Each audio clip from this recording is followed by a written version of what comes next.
Well, welcome to the latest episode of the Talking Balls podcast. It's your weekly snooker fix every Wednesday. It comes out, and I'm your host, Michael Wright, Writer74, and with a difference, I'm out and about today. So if I get out of breath, it's nothing sinister. It's just that I'm just walking around the football pitch waiting for my daughter to finish gymnastics. So that's me. So welcome to today's episode, and I'll say hi to my co-host Lee. Yeah, hi everyone, Lee here. Got a busy show this morning, so really looking forward to it. Welcome. And we this is a treat for us, really. We really like it when we get to talk to a few people who share the same passion and enjoy the sport the way we do. We often do a lot of one-to-one chats, but this is with a difference. We've got three guests today. One's on the way, so hopefully James will join us. So we've got James Lodge who's going to join us, and we'll let him introduce himself when he comes. But our two other special guests today is we've got William Thomson. So William, if you'd like to say hi. Hi, I'm William Thomson. Thanks, William. And David Church. Hello, David Church here. And thanks, you guys. So, and David and William and James, when James joins us, so playing the World Disability Snooker, and we're really interested to know a lot more about how it works. And you guys are obviously kind of top players in your disciplines. I wonder if you just tell us, and really William or David at the moment, whoever wants to start us off, but if you just tell us a little bit about how you got into the snooker, just a bit of your backstory, if you wouldn't mind. Oh, Will. I have to start. Yeah. I started playing snooker when I was 11 when my aunt bought me a cue when I went down to visit her in Peterborough. And then from there I went on to my holiday in Skegness and Butlins, and I played snooker every day when I was on holiday, and I played in a tournament at the end of the week and I ended up winning it, and then I got snooker bug. That was me. If you hadn't won it, do you think you'd have got the snooker bug? If you got like to the semi-finals or something. No, I had it, and then when I came back I started playing in the local club, Welfare Snooker Club, and I played in there on a Saturday morning. I used to wait at 8 o'clock in the morning on the cold step, and the snooker club opening at 9, so I could get my favourite table, which was the middle table, and it progressed from there. Class. David, how did you start out? I used to play on my brother's 6x3 table when I was about 8 or 9. But I was always football mad, so football was my first love. And then at 17, I passed my driving test, and then a week later I was involved in a road traffic accident. So I went through a bit of mental health issues, getting over that. So my dad took me down to snooker hall, and I fell in love with it ever since. So yeah, by accident really, I got into snooker. Yeah, was it? Were you never interested before the accident? It's never something you were that bothered about. I was interested, but when I was a kid, if I weren't, I was either in it 100% or not in it at all. That was all or nothing. So football was what I was really into. But after the accident, snooker, I got the snooker bug, as William had. Yeah, I just fell in love with it, every aspect of it. Playing different tournaments, playing for Norfolk, and then I got involved in a disability tour from there. And you said about your love of football. I'm trying to figure out, is that a Liverpool away shirt you've got on there? I'm not sure. So different routes really into the sport then, from you guys. And what, I don't know if you could tell us more. I mean, for anybody kind of watching or listening to this episode, it's possible that they might not know a lot about the tour and kind of how it works with the different groups and the tournaments and how you get your rankings up and how the points work. I mean, it's a lot to try and cram in, but I don't know, William, if you want to start us off with just telling us a little bit about how it goes as a player on the disability tour and how that all works, and almost just unraveling it for us, because obviously there's different groups according to the disability and how it affects you, isn't there? Yeah. So you go from when you first go into the tournament, you go from applying, and on that section you try and look to see what part best suits yourself. by the graphs. There's groups 1 to 2 are wheelchairs, 3 is lower limbs, and then you've got 4, 5, again, limbs but in different ways, and then 6, 7, I believe, no, 6 is learning lower IQ, and then you've got 8, which is deaf, I believe. I could be wrong in that, but there's 8 different categories.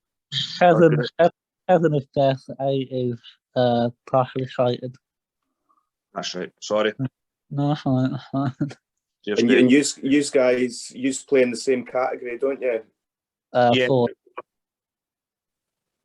And just to bring it up, and I've got to apologise in advance, David, but Willie, you've had a recent success on the tour. You've just won the World Disability Championship in Hull.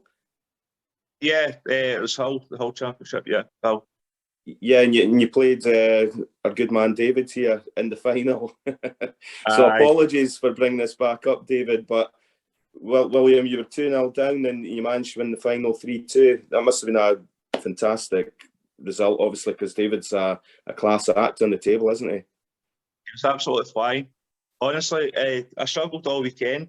I only made it into the knockouts by 1 frame, by frame advantage, and then I had to play Daniel Bond, the number 1. So to beat him, that was a tight game as well. To beat him and then go in and play Tony Southern, to play Dave in the final. But then I was in bits. It wasn't a great tournament for me. I know I won it, but it wasn't a great tournament for me, and I had to come away from it and try and look at the positives and say to myself, how did I manage to win that? Because I definitely didn't deserve to win it, because Dave was by far the player of the tournament.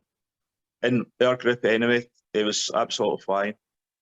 And does every category have a separate ranking list? Yes, that's for each category, and that obviously put you up to number 2 in the world. Yeah, number 2. Yeah, back up to number 2. It was number 2 before, and then I dropped back to number 4. So that got me back up to number 2 again. And in terms of, I guess, in terms of the, where the sport's at, I mean, how does it sit in terms of, sponsorship profile, etc.? I'm guessing that you still need to kind of get that support, really, because you must be traveling for tournaments and different things as well. I've not sponsored. I wish I was, but I'm not, because I play in the Scottish tournaments, the disability tournaments, plus I try and go to any pro-ams that I can go to. But I'm very fortunate that I'm able to work, and a lot of disability guys can't work. So I'm in a very fortunate position, and even then it's still tough for me to go to tournaments, but family help out, and my wife makes a lot of sacrifices for me as well, just to go to tournaments. I'm guessing that's probably the same for you, David, as well, is it? In terms of, you're kind of needing help to be able to get to the tournaments, and just that, almost just the demands of being able to go and play in the different ones. Yeah, that is a lot. That is a lot when you add up your accommodation, your petrol, your infantry, and your food and whatnot. But, I've always said that if you love the game that much, you'll find a way, like William does, like I do, like many others do. We find a way somehow, scraping the barrel, if you like, to get to a tournament, to do what you love. I know me and Will got one from her, not financial, but Matt Andrews mentoring, and I've just got a financial from her, Pavel Genial from Spain. So they, every bit helps. Tough times for everyone, but if we keep progressing in the right direction, then hopefully more sponsors will come in, and that will bring the pressure off people paying, really. And David, just recently as well, you've been invited to the 900, and that's an event organised by Jason Francis. It's like, I think it's a shootout event, isn't it? Yeah. A 15-minute frame, trying to hit in shot clock.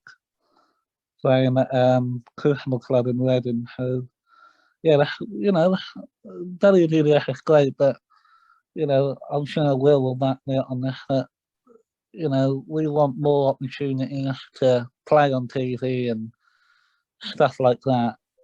So that's a great opportunity for me and the other guys, really. Yeah, and as you say, live on TV, I think it's in September. How do you think you'll cope, you know, live on TV? You think it'll be a different experience, or you'll be fine? Yeah, I'm getting there. You know, I played in many tournaments. I felt the pressure, but the whole part of it, you want a little bit of pressure. You want a little bit to get the adrenaline pumping. But no, that's quite experience. You know, you play against people like Michael Hull, ex-world champion, top player. You know how you can only go in there. Everyone got a cheering. You just have a go, and that's all I can do. Yeah, I don't know a lot about the 900. It's kind of really exploded on social media in the last week or so, hasn't it? There seems to be a lot being said about it. Well, people are getting the lax about it because they haven't been invited, and some player has, and you know. But you know, you don't just want to bet. You want to see different players, like the women, the disabled, the seniors, the youngsters. You don't want just the best of the best. You know, you want to see how disabled people play, and more about the WDDF, and more about the women. Yeah, I think Jason was getting inundated with people, you know, wanting to get invited to the tournament, but I think he's put on 2 qualifying events, just to give everybody the same chance of being at the 900. Yeah. Well, what's the significance of 900? I might be missing it. This is probably really obvious, but is there a significance behind the number? Not to me. 900 seconds. In 15 minutes. Okay. I knew there was a reason. Right. I knew there was. It's a bit like the 100 with the cricket, then, isn't it? The 100 balls, then. Yeah. Oh, Michael. I'm a bit slow. It's Saturday morning, you know. But yeah, that's what that is. Well, I think James is joining us. I don't know if you can hear us yet, James, but I know you're just clocking in here. Maybe just sorting the audio out. I think James is on the way, so hopefully he'll join us in a sec. Hello, Michael. Oh, hey, James. How you doing? I'm very well. How are you? Sorry about that. No worries. Can you see everybody? Or if you can't, if you're like me and you're on the phone, then you might see them when they talk. Yeah, I'm on my phone, so I'll see them when I'm talking. Okay. So my co-host is Lee, so you'll know when Lee comes on, and we've got William and David in as well. So we were just talking, actually, James, just about, well, actually, we were talking a bit about the disability game. We were just talking about the 900, actually, which is just kind of been announced recently, this new tournament. But we also found out how the guys kind of got into snooker and, you know, the origins of that. And I wonder if you could just tell us a little bit about that yourself. So I got into snooker at the age of 9. I got a table from my primary school friend. It was a half-size table, and since then I've just been hooked on it. But competitively, I've been playing since probably the end of the first lockdown in 2020, and I discovered the WDBS, and I spoke to David about it, David Church, and from then on, I've been on the tour since this year. Awesome. So you guys know each other, David. Is this something you go back a bit further, or how did that happen then? James lives about half an hour away from me. Yeah, that's right, mate. Waffen? Fakenham Way. Fakenham Way, yeah. About half an hour from city centre of Norwich. So James contacted me about wanting information on WDBS, and yeah, I gave it to him. I said that's the best thing I've ever done. Get involved, that's brilliant. And I think James will say I was right on that one as well. Hi, James. My name's Lee, co-host. Good to meet you. Lovely to meet you, Lee. Yeah, so you're in a different category from William and David, aren't you? But how's that going for you at the moment? So thank you, Lee. I'm under the category 6B, which is autism with an IQ over 75. So my first tournament was the UK Championship in March. I just missed out on the quarterfinals. So me and someone else called Lee, we had the same results, and we had a one-frame shootout. And he beat me on the pink, so I was one match away from the quarterfinals. But it was a really good experience. Yeah, and everything I've seen, regarding the disability snooker, when you see it on Facebook and stuff, it always seems like there's a lot of camaraderie, between the players. Is it a friendly place to be? Absolutely. Like, since the tournament in March, I've made so many friends. So I knew William. I spoke to him before the tournament, and it was really nice to meet him and meet David again, because we played each other in a small tournament nearby to us.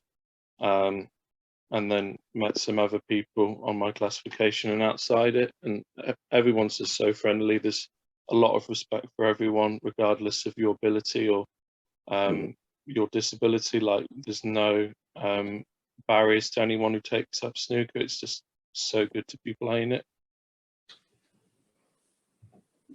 Yeah, I was going to ask you actually. Well, James and David, really. I mean, a lot of my upbringing, certainly my teenage years, was in Norfolk, just near down the market. And I didn't. Well, I used to go and play just knocking around at like the ex-servicemen's club in down the market. That's where I got into snooker originally. But what is the local scene like around your area? Kind of Fakenham, Norwich, and North Norfolk, all around there. Have you got much of a scene that you can kind of tap into? Because we do hear from some players about clubs closing and not having as many opportunities to play. How is it for you guys out there?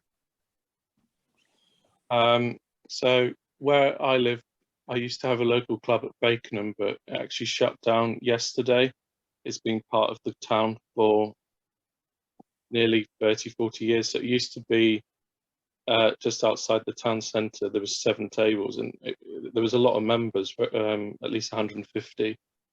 And then, because of the rent price, they had to move somewhere else near to bowling alley. There was only 3 tables, but they weren't really looked after, the tables. Like, they were reclothed every 3-4 years. And then actually a friend of mine who I went to school with, he recommended going to Dereham, which is about 25 minutes from David and 25 from me. So it's actually mid-county, and loads of tournaments are happening there. And Norwich has really good ones. They've got Clark's, which is Barry Pinch's club. Yeah. And then there's Woodside and Norwich, which is a partnership with the one in Dereham. So both of them are called Woodside. Yeah, like, David, do you play at any of them? No, I just play at mine, really. I'm very selfish. I don't know what's going on. I keep my health in the house. I'm a bit like a hobbit in my snooker shed. How much do you charge for renting it out, David? Well, I just have people just put a couple of quid in just to pay for the new league cloth. I'm hopefully getting that league cloth in about 2 months' time. So yeah, just you know what the price of house electric and stuff like that now is. So that'll help out. But yeah, I had friends over when I'm at home. Not really playing that much as I used to before. I used to be playing all day, every day, but now I'm sort of trying to get the balance right and do other things. But yeah, snooker's my main passion and I love it. But yeah, brilliant. Best thing I've done.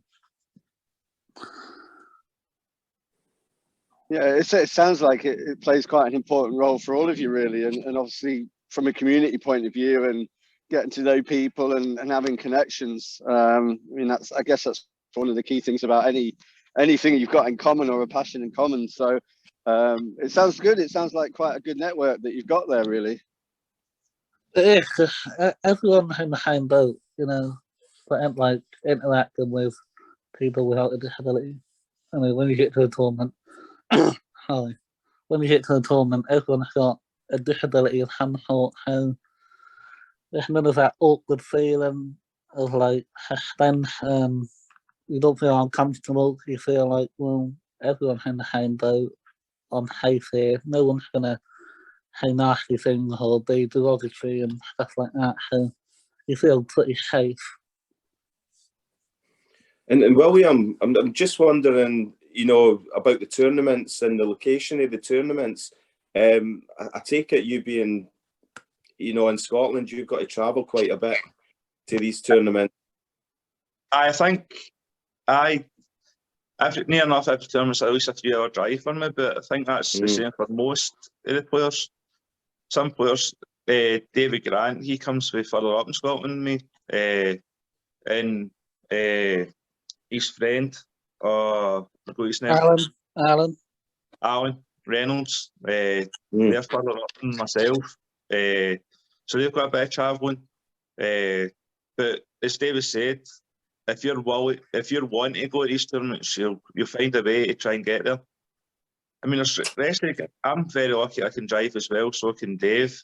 But there's other guys take planes, and there's people come over for phone. Yeah, people go on a train for like 7 hours. And I'm thinking, wow, I couldn't do that. Oh no. And Adam and that, they come to Poland to play in the tournaments. So to travel a couple of hours is nothing compared to this sort of guy.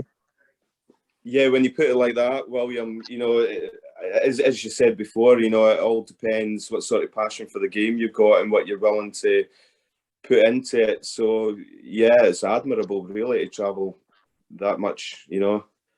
Yeah. What's your favourite venues that you've played at? Has anybody played at a venue that really kind of sticks in your mind and you really enjoyed it? You know, is there anywhere that you've played that maybe you don't get to play very often that kind of stays with you? What, on the WDBS tour?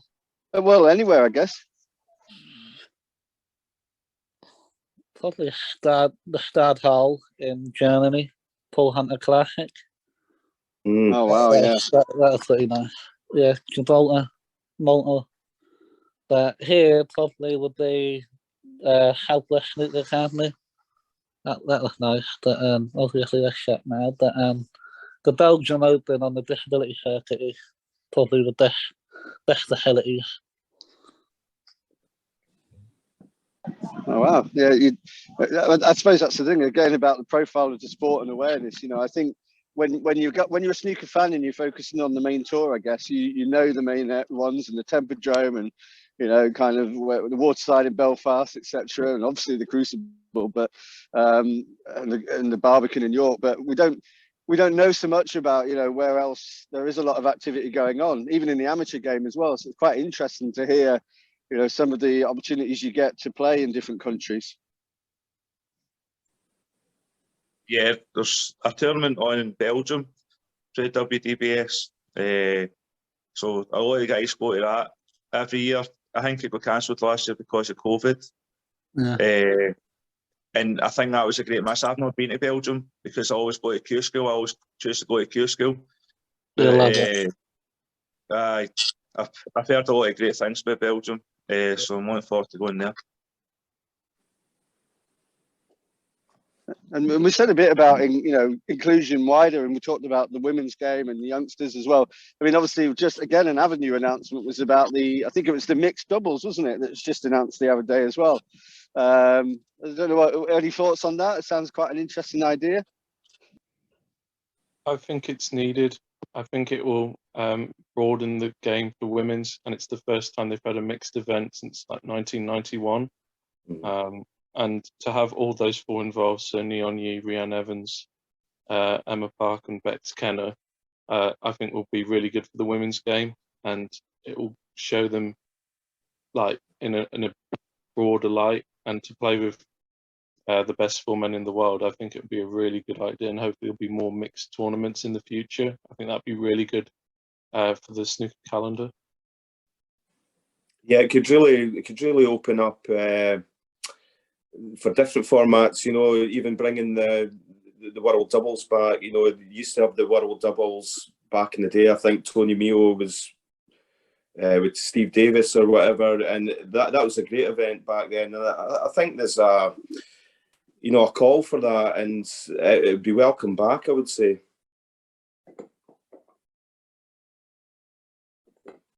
I wonder if there's a sense, I don't know how you guys feel, I don't know if there's a sense that kind of new ideas are needed, you know, the 900 and the mixed, and, you know, and almost, and the shootout carries on. But is that a sign that the normal calendar is good, but we could do with more variety? Does that tell us anything about where the sport's at?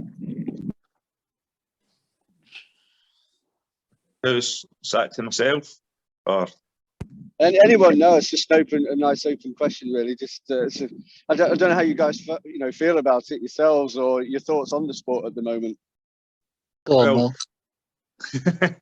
I've got my own views about the opportunities that women are getting, but that's my personal views, and I don't want to say any more about that because this isn't a place or a platform to do that.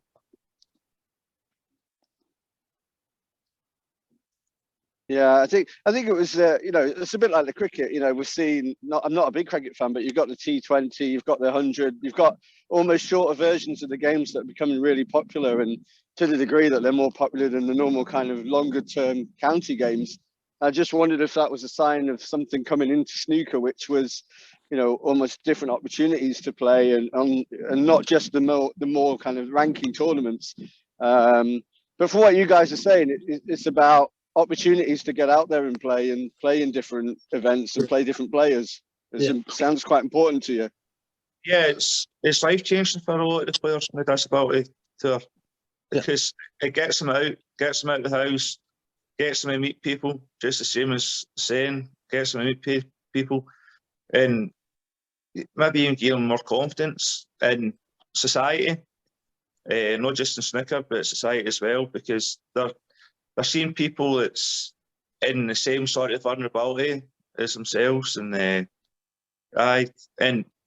as for the calendar and opportunities, I think there's lots of good ideas. It's just that it doesn't happen as much as what people want or think. I mean, you just need to look at Twitter and some of the ideas that the professionals have got about, like the Q scale, or how Q scale can change other tournaments.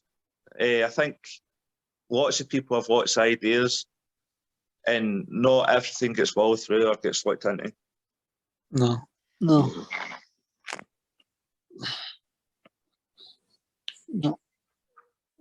But the calendar, you could have different types of tournaments, like the shootout, or like the double, the mixed double. But I don't know how disability snooker players will get in to something like that. I don't know if we could get like a wild card for like an English Open or something like that. That would help the WDBS out as well. Do you have any of these formats on the World Disability Tour, like doubles, mixed doubles, or? We have the Welsh Open, which is in August, which is 6 legs, and that's anyone play anyone. But that's a non-ranking event. Mm-hmm. Obviously, due to a Group 1 or 2 player playing a Group 4, and vice versa. But no, that's good. That's good fun. It's good fun. Yeah, so it's just completely open, that tournament. The Welsh Open. Yeah. That's great. It's really good playing different players, different disabilities. What you wouldn't normally play on a yearly basis in the ranking event.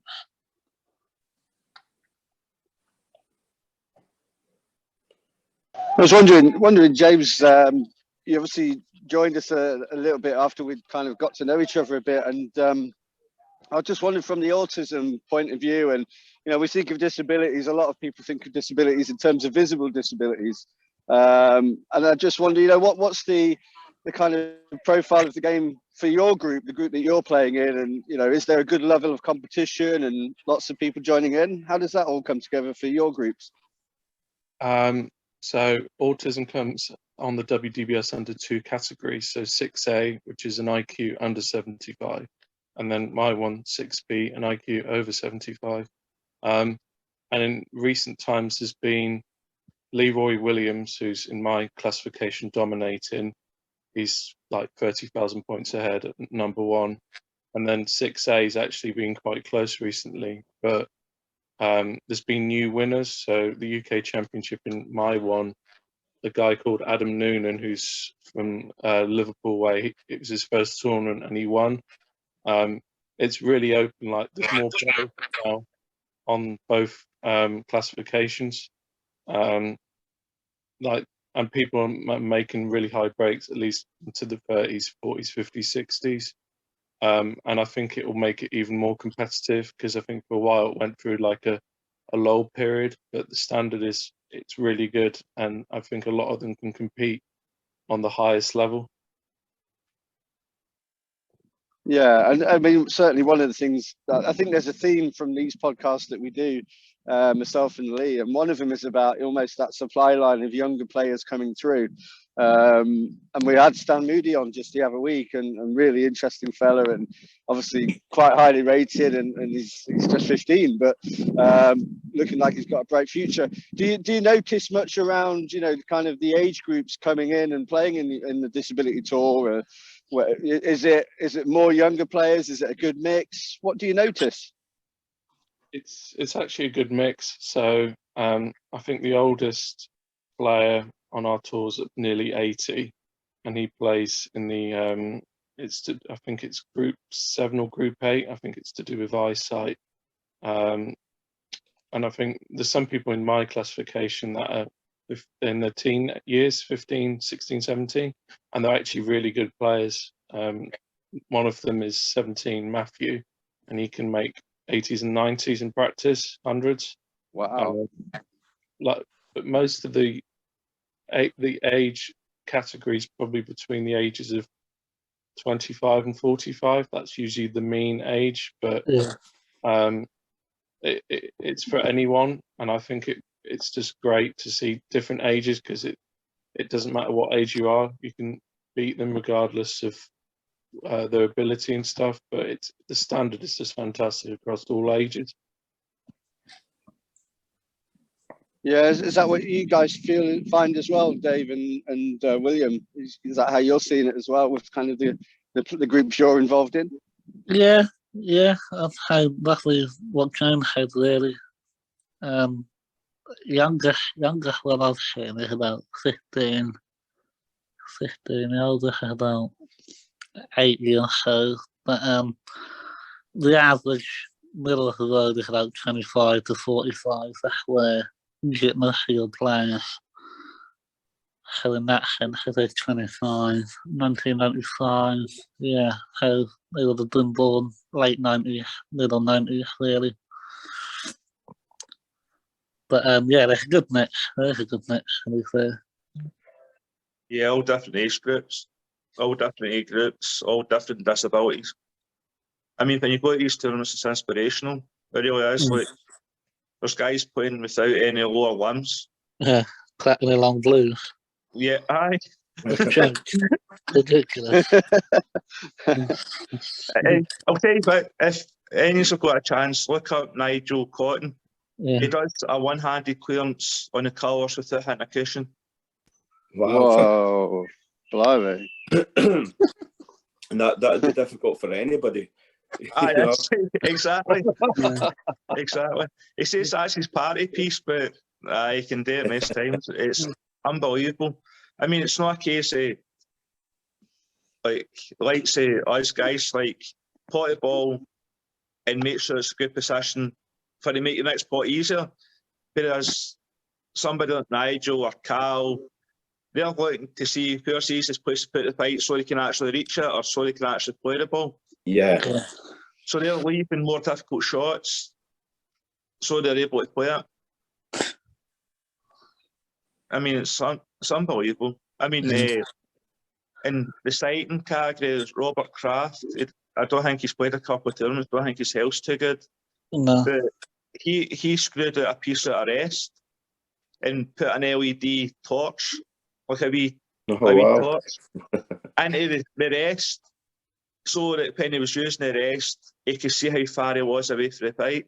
We had to get approved from the WDBS board. But things like this it's unbelievable, the things that you think of to try and play the game. Yeah, I mean, I've watched a little bit of the Disability Snooker, William, and guys have got like a weight and it's got a ring at the top and they put the cue through that as well. Yeah. It's quite ingenious. Yeah. Yeah. I mean, it's all different. I mean, I didn't realise how many different ways you could play snooker until you go to disability. Honestly. Different bridges, hand bridges. It's unbelievable. It's unbelievable. And in terms of the Group 6, the love they have for the game, oh my goodness. Mm-hmm. I mean, even at that tournament at Hull, I mean, I think when I got, no, it's Northampton, but and one of the guys just played his first tournament. That was his first tournament. And see the love he had for the game. It was incredible. I was trying to play my snooker match and I'm looking there, this boy's absolutely loving it. Yeah. It was great. It really sounds inspiring. It sounds as well like it carries over a lot into your own life as well. So, you know, you probably have a glow once you've been to some of these tournaments, and I'm imagining that's quite nice for you as well, to just take the good feelings from it and see, you know, almost renew that good feeling about, you know, we don't have to be bound by things. You know, it sounds like it really helps on the mental health side of things. It helps with, you know, self-esteem as well, and that element of not being outside, but you're actually doing something with a group of people. You've got something in common, but you're all very competitive as well by the sound of it. Yeah, I mean, the thing I would you know, I want a confident person, a very low self-esteem, in a bad place, got into snooker, and then just went from there, really. Yeah. I mean, snooker's one of those sports, isn't it, where if you're involved and you're playing in regular tournaments and stuff, like, for instance, I've been to Europeans, and it's lovely to go to events and see the players, you know, whether it be once a year or once every 6 months or whatever. It's just a family sort of atmosphere, isn't it? Yeah, as you say, it's competitive. I mean, it's not great. In fact, it is great when you're at a tournament and we go out for dinner together, and then you're sitting on the table and you're waiting for the knockout draw to come out, and then you're playing the guy next to you.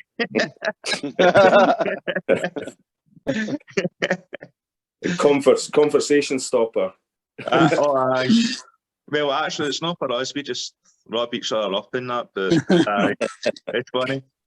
It always comes at the same time, the night before the knockouts, and we're always for dinner and doing our thing and that, but it's funny. It's funny. Sitting in an Indian takeaway and then you got to play guy next to you. not a nice feeling. You have to sneak something into that poppadom, wouldn't you? Yeah.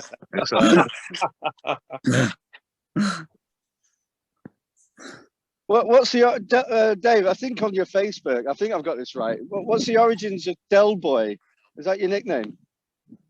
Yeah. I mean, I'm presuming it's the guy off Only Fools and Horses, but how does that come about? I don't actually know how that's come about. It's just stuck. Oh. A bad smell. It's like a bad smell. Well, I'm glad I brought it up.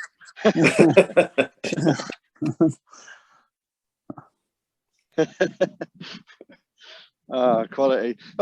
We should. I mean, you know, I think part of what we do is try and, well, certainly we try and raise the profile of a lot of the younger players who come on, and, you know, we don't tend to get too many of the kind of top 10 ranking players, but we see the development of a lot of the younger guys. I'm wondering, you know, it'd be great to really, from our point of view, to really highlight, you know, disability snooker and maybe encourage more people to get involved as well.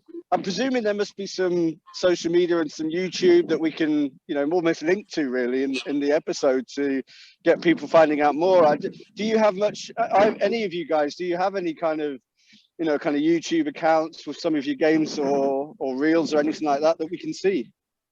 That'll be on WTDFA on YouTube. You obviously got a website, and then if you just type in WDBS Snooker on YouTube, it should come up with past matches, champions, BBC outtakes on World Disability Day at Crucible, interviews and stuff like that. So that is out there. It's just typing it in and that should just come up. Yeah, so we can definitely link to that and put that in the episode as try and raise that awareness really. Yeah. Whatever we can do, and obviously your social account, your social media as well. And I guess you probably find that quite useful as well, don't you? To make those connections. Absolutely. Like without them, I think it would be really hard to communicate with people, because some people want to just inquire where the best hotel is to be, who can travel with who, and with the awareness of social media, like I looked up a lot of videos about the WDBS on YouTube, and it got me excited about it, and it was just great to meet the people and them being interviewed, and I think it gives people a sense of wanting to go there and like make new friends, because snooker is such a social sport, and I think without that, I think then people will just not be as active. I mean, it's such a great sport, and snooker's given so much to a lot of us. Yeah, that really comes across. I think that, you know, it's obviously something in common, but something that you're obviously getting an awful lot out of, and hopefully the sport's getting a lot out from you guys as well. What's next for you all? Are you all involved in the same tournament coming up, or have you all got different ones coming up? What's next? I'm not going to the Welsh because it's not a rank event. Instead, I've got the Rayburn Cup.